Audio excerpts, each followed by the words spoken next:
Assalamualaikum warahmatullahi wabarakatuh. Selamat pagi, salam sejahtera untuk kita semua. Saya Nurul Midriah, Agroekoteknologi 2019. Di sini saya selaku moderator yang akan memimpin diskusi pada pagi hari ini. Sekarang saya sedang berada dengan Bapak Fitra Gustiar, SPMSI, selaku dosen pengajar di Agroekoteknologi.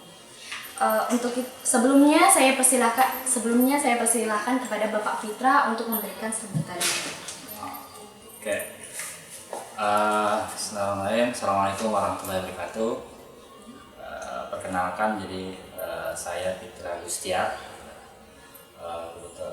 Kebetulan saya tergabung dalam salah satu dosen pengajar di program studi Agroekoteknologi Pertanian jurusan budidaya pertanian. Ini dalam rangka ini ya pengenalan mahasiswa baru ya. Jadi intinya saya mengucapkan selamat datang buat adik-adik mahasiswa baru, mahasiswa di Fakultas Pertanian Universitas Jaya, terutama yang tergabung dalam program studi Agroekoteknologi.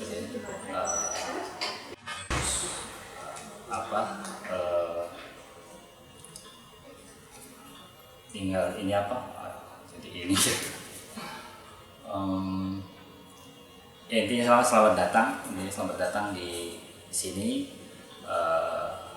Setidaknya kalian akan menjalani kegiatan pembelajaran di sini selama 4 sampai 5 tahun ke depan gitu kan. Jalani ini dengan sungguh-sungguh, karena ini akan ketika dijalani dengan baik, tentunya akan mendapatkan hasil yang baik juga nantinya gitu. Oke, mungkin itu sementara yang ini. Seperti yang kita ketahui, saat ini kita akan menyambut mahasiswa baru, dan pada kesempatan pagi hari ini kita akan melakukan diskusi tentang pengenalan kehidupan kampus atau yang biasa disebut dengan PK2. Gini Pak, kita kan udah membuka question box di Instagram nih. Nah, ada beberapa pertanyaan.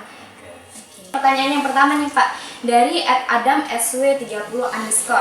Nah, dunia perkuliahan agroekoteknologi itu seperti apa sih Pak?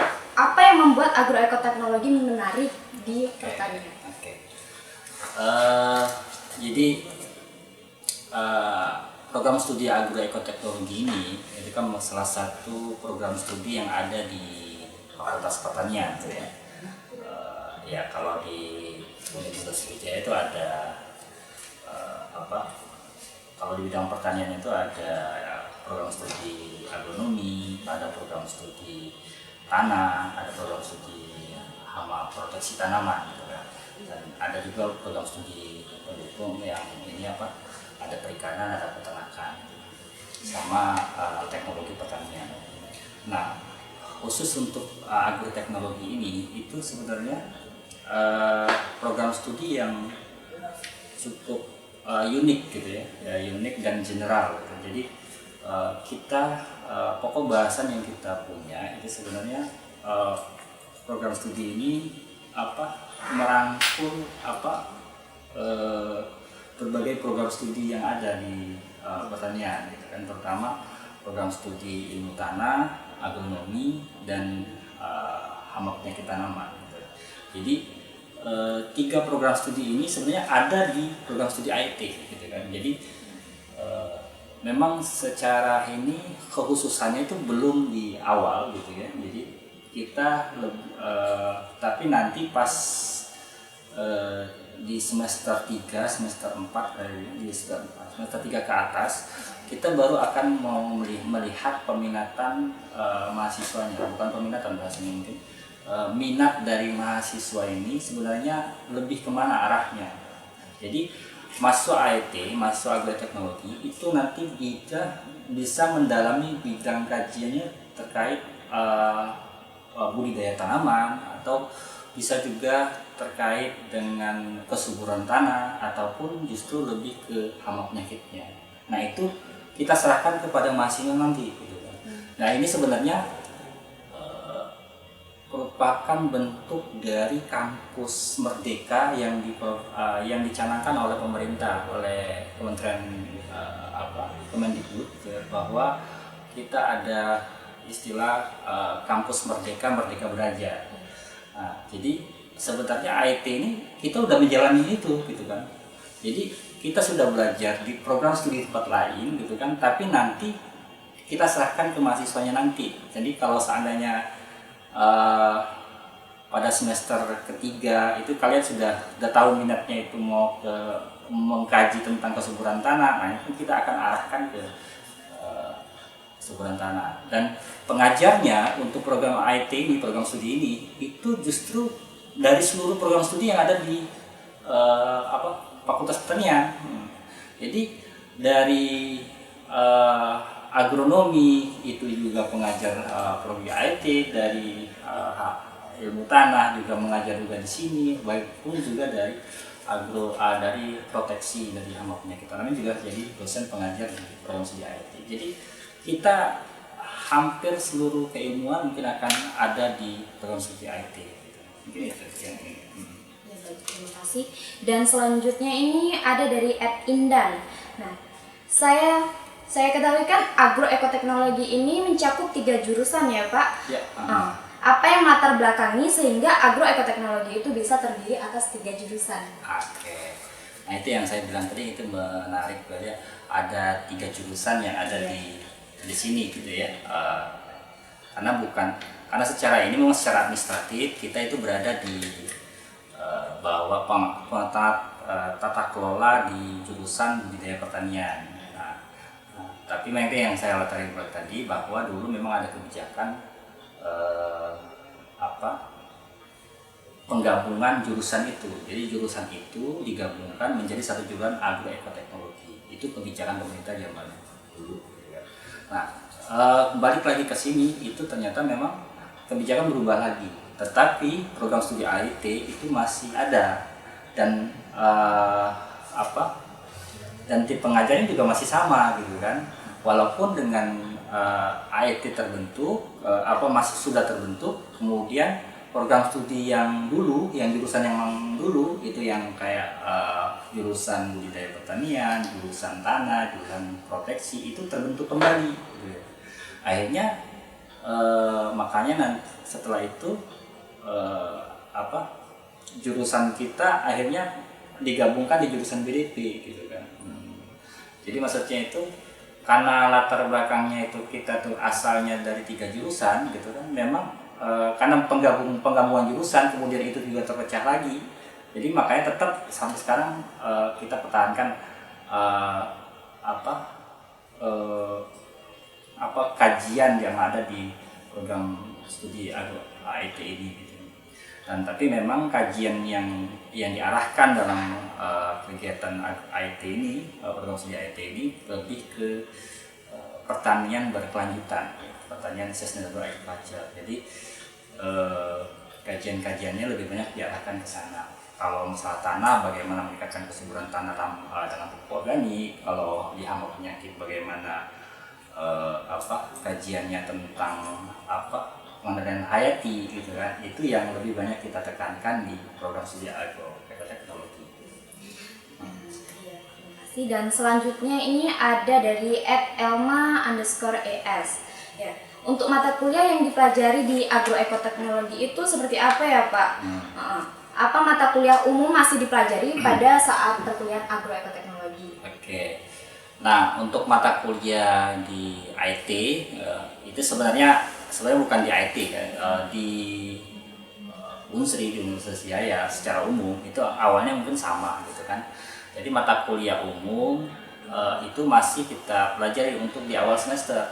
Jadi di semester 1, 2 mungkin masih belajar ketemu mata kuliah yang waktu SMA dulu, seperti mata kuliah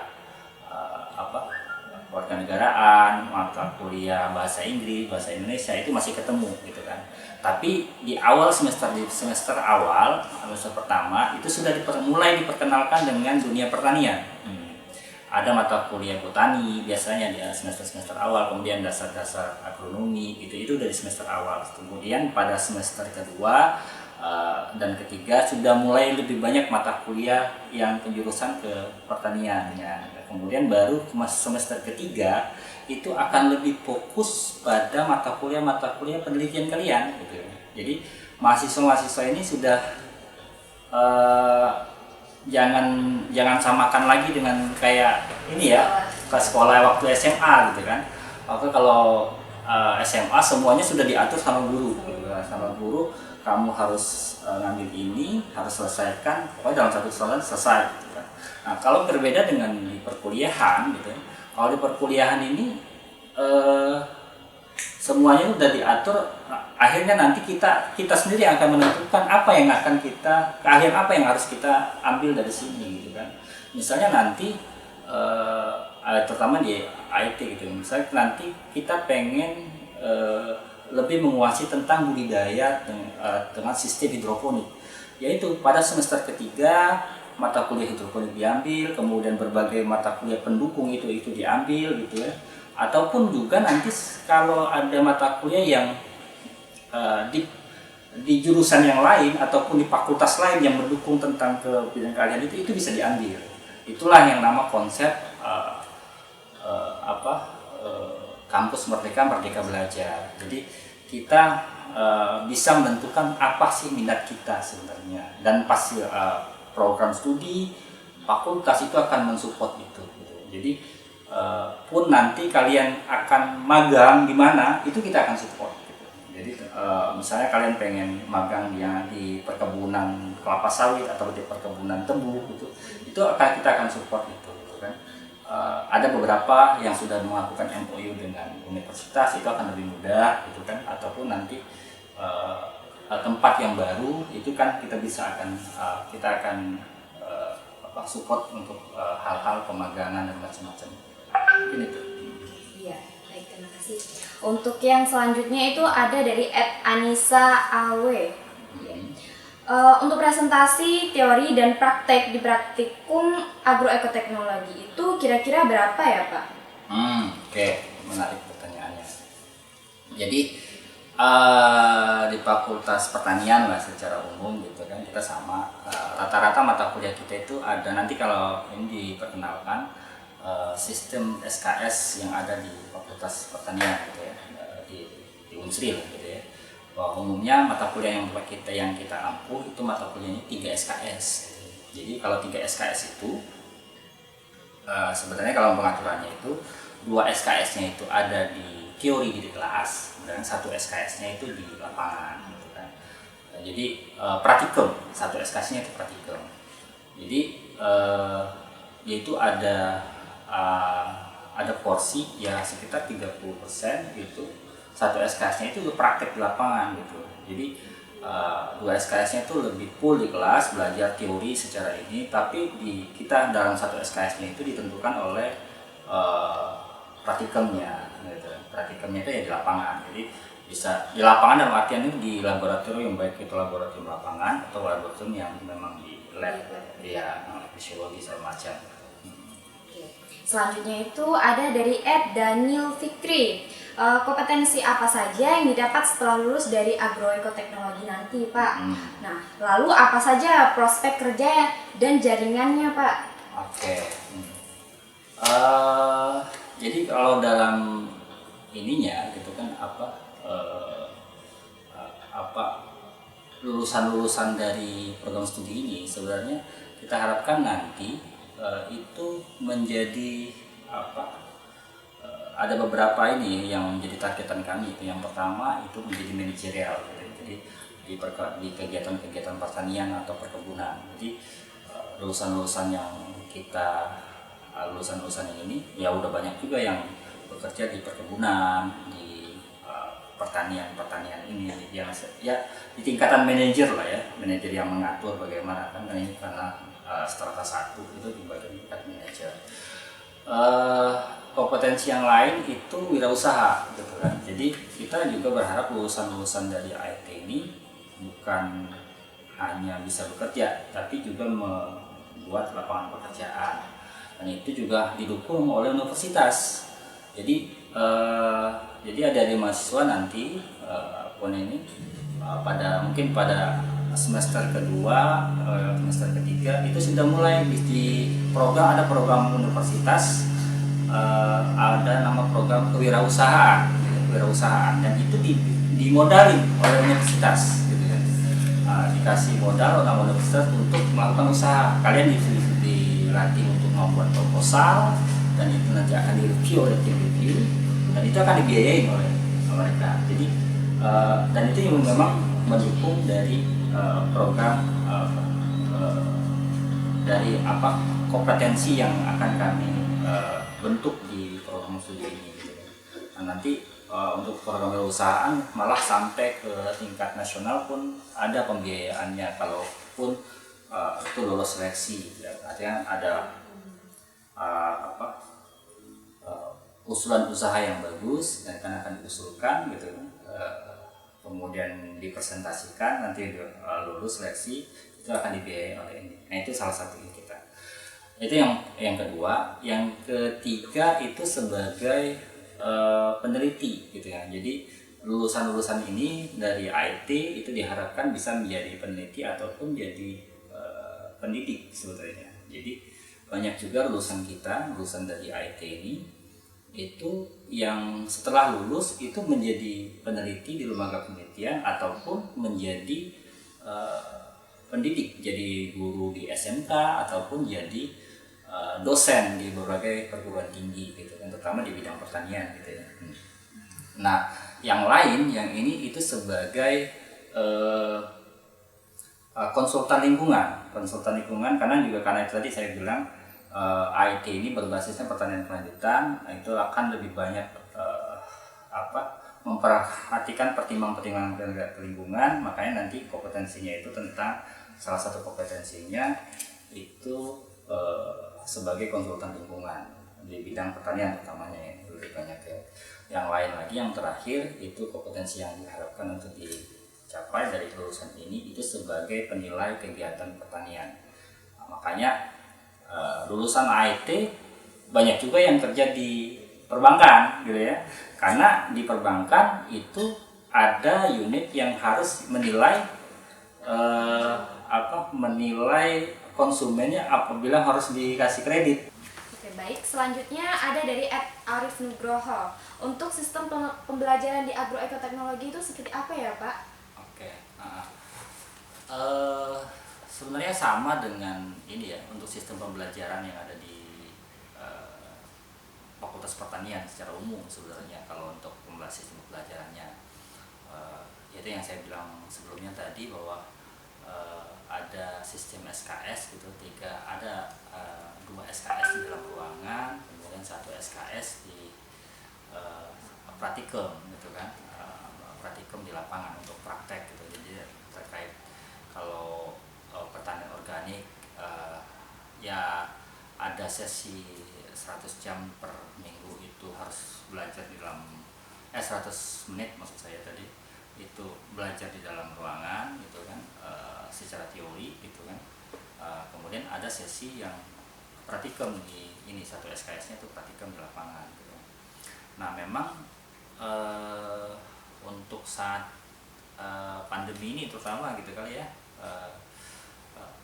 untuk sesi di dalam ruangan itu mungkin agak dikurangin banyak gitu. Jadi sekarang ini kita lebih banyak dirahirkan untuk pakai sistem e-learning, pakai sistem conference, kemudian via ada kebetulan di Universitas Sriwijaya ada aplikasi e-learning gitu ya, yang semua mahasiswa kayaknya harus punya. Nanti teman-teman mahasiswa baru juga harus punya akun e-learning yang harus mempunyai akun Unsri, biasanya harus punya email Unsri yang domain belakangnya student at Unsri ACID, semuanya harus punya. Nanti bisa dikoordinir sama kakak tingkatnya atau mana itu untuk pengurusan akun itu. Dan karena lebih banyak nanti kita pembelajarannya via e-learning, jadi via elektronik, jadi dunia maya. Ada sistem telekonferensi yang tatap mukanya mungkin ada conference, kemudian sharing bahan itu ya pakai e-learning juga, pun sampai absensinya pun kita pakai e-learning gitu kan. Dan itu lebih banyak ke arah situ ya. Jadi walaupun sebenarnya di sistem tatap muka dalam ruangan itu beberapa masih diperbolehkan, tapi dengan tetap memperhatikan protokol kesehatan. Jadi kayak kapasitas ruangan itu hanya boleh setengahnya saja gitu kan. Itu ada beberapa dosen itu melakukan pertemuan di dalam ruangan juga gitu kan. Walaupun sebagian besar untuk saat ini gitu ya, karena masa pandemi ini sistem e-learning itu lebih banyak dilakukan oleh dosen-dosen gitu. Mungkin itu yang ini untuk masalah sistemnya gitu ya. Baik. Dan ini ada pertanyaan terakhir dari @miderly. Praktikum itu kan yang Praktikum itu kan yang membantu itu kan asisten dosen ya Pak. Apakah kami kedepannya bisa menjadi asisten dosen juga? Oke. Ya, jadi memang di di IT terutama gitu. Saya bilang tadi bahwa mata kuliah kita ini hampir semuanya punya praktikum lapangan gitu ya. Dan untuk praktikum lapangan kita memang dibantu oleh ada yang namanya asisten praktikum mata kuliah gitu ya. Nah ini sebenarnya untuk asisten praktikum ini itu semuanya diambil dari mahasiswa yang sudah mengambil mata kuliah itu. Jadi kita ada sistem rekrutmennya gitu kan. Kebetulan setiap semester kita merekrutmen mahasiswa-mahasiswa yang yang baik nilainya gitu kan. Ya tentu saja dengan persyaratan nilainya juga harus bagus gitu ya. Artinya mata kuliah yang akan diasisteni itu mata kuliahnya ya minimal B gitu kan. Yang A itu akan lebih utamakan gitu ya. Kemudian adalah macam-macam yang lain karena kan harus mengatur mahasiswa ada di tingkatnya di sini waktu itu waktu menjadi mengasisteni gitu ya. Nanti artinya memang ini kesempatan itu akan terbuka buat kalian juga. Karena menjadi asisten ini bukan hanya sekedar ngatur-ngatur adik-adik tingkat gitu kan, tapi juga dengan menjadi asisten kalian juga harus belajar. Jadi setidaknya kalian akan juga lebih paham juga terkait mata kuliah itu. Jadi memang asisten ini kami akan selalu buka buat mahasiswa ya. Ya mungkin sampai biasanya sampai semester 6, semester 7 gitu maksimal ya. Setelah itu masih rata-rata udah persiapan untuk lulus biasanya kan. Kalau kita kan sebenarnya 3 tahun, 4 tahun itu diharapkan udah lulus gitu kan. Jadi harapannya ketika kalian lulus itu sudah sudah menguasai semua apa yang kita pelajari, baik itu ketika kita menjadi asisten ataupun kita belajar di ruangan waktu ini. Mungkin itu yang ini sih kalau terkait asisten praktikum ya. Okay. Terima kasih untuk Bapak atas penjelasannya tadi dan untuk semuanya saya mohon maaf dan sekian dari kami. Wassalamualaikum warahmatullahi wabarakatuh. Waalaikumsalam.